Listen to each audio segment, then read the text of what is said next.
Kwa hiyo nilikuwa naomba kama ambavyo wamesema viongozi wengine, naomba nisisitize kuzidi kuzizingatia kanuni za maadili.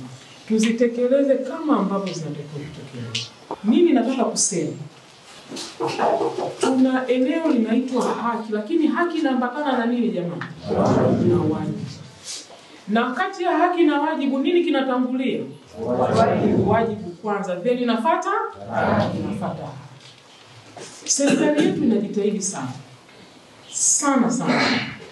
Kwa wale wenzangu na mimi ambao tumeajiriwa miaka ya nyuma sana, na 2000, 2005 na ngapi kule nyuma, nafikiri mnaelewa promotion ilikuwaje. Upandishaji wa madaraja ulikuwaje. Kulikuwa kuna lugha, tumeajiriwa pamoja, wenzangu kapanda mimi sijapanda. Si ndio? Wenzangu wamepanda mimi sijapanda. Kuna upendeleo kwenye upandishaji wa madaraja.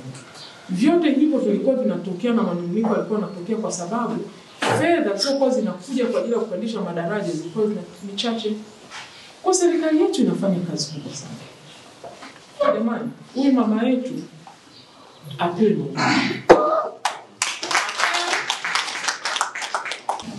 watumishi wa umma, hatuna kitu ambacho tunaweza kudai serikali. Mazingira kufanyia kazi kila siku yanaboreshwa. Ndio maana mimi shule zote nilizopita kwenye hizi hali, hakuna shule ambayo nilipita hakuna madarasa mapya. Lakini hata upande wa haki zetu za watumishi, kila mwaka mwezi wa 7 tunanyongeza mshahara. Kila mwaka Mheshimiwa Rais anatangaza. Lakini kila mwaka baada ya miezi tu tunapata kibali cha kupanda madaraja. Jamani, serikali kwa upande wa watumishi imefanya kazi. Kwa hiyo kilichobaki ni sisi sasa kutimiza wajibu wetu. Tuwe na nidhamu kazini. Hata vitabu vya Mungu vinaelekeza.